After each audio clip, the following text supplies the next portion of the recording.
ni kati ya mwenyeji Abdalla Hussein kutoka Tanzania na Kevin Fikoti kutoka Zambia. Ni magwiji wawili hawa nguri nchini Tanzania wamekutana, lakini mmoja akitokea pale nchini Zambia. Ni mechi ya marudiano ya mara ya tatu. Kwa mara 2 mfululizo Abdalla Hussein amepoteza dhidi ya Fikoti. Leo ni mara ya 3. Ni nani atakwenda kuchukua milioni 10 katika michezo mitatu? Leo ni mchezo wa kwanza ambao unachezwa hapa kwenye klabu ya Snipers. Mchezo wa pili utachezwa na mchezo wa tatu utachezwa ikibidi. Twende tukawaangalie kwa mara ya kwanza. Historia inakwenda kuandikwa. Milioni 10 mezani. Milioni 10 mezani. Nani atakwenda kuichukua?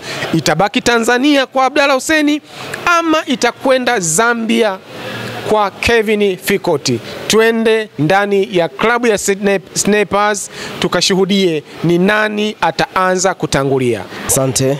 Mimi naitwa Abdalla Hussein aka Dullahi Sniper. Ni mchezaji kutoka Tanzania, lakini pia ni mchezaji kutoka klabu ya The Sniper, na mechi ya leo inachezeka hapa nyumbani kwa mara ya kwanza, ikiwa ni ufunguzi wa klabu ya The Sniper. Hivyo ni waahidi ya Tanzania. Sitakuwa na mengi sana ya kuongea, ila natamani kuona wanakuja kushuhudia mchezo wa pool table jioni ya leo.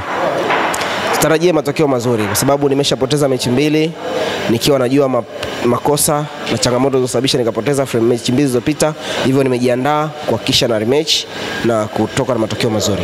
Na respect kwa sababu nacheza na mchezaji mzuri Afrika, lakini pia mimi ni mchezaji mzuri. Hivyo nataraji matokeo ya leo yatakuwa mazuri, lakini pia kutakuwa na mchezo mzuri sana jioni ya leo.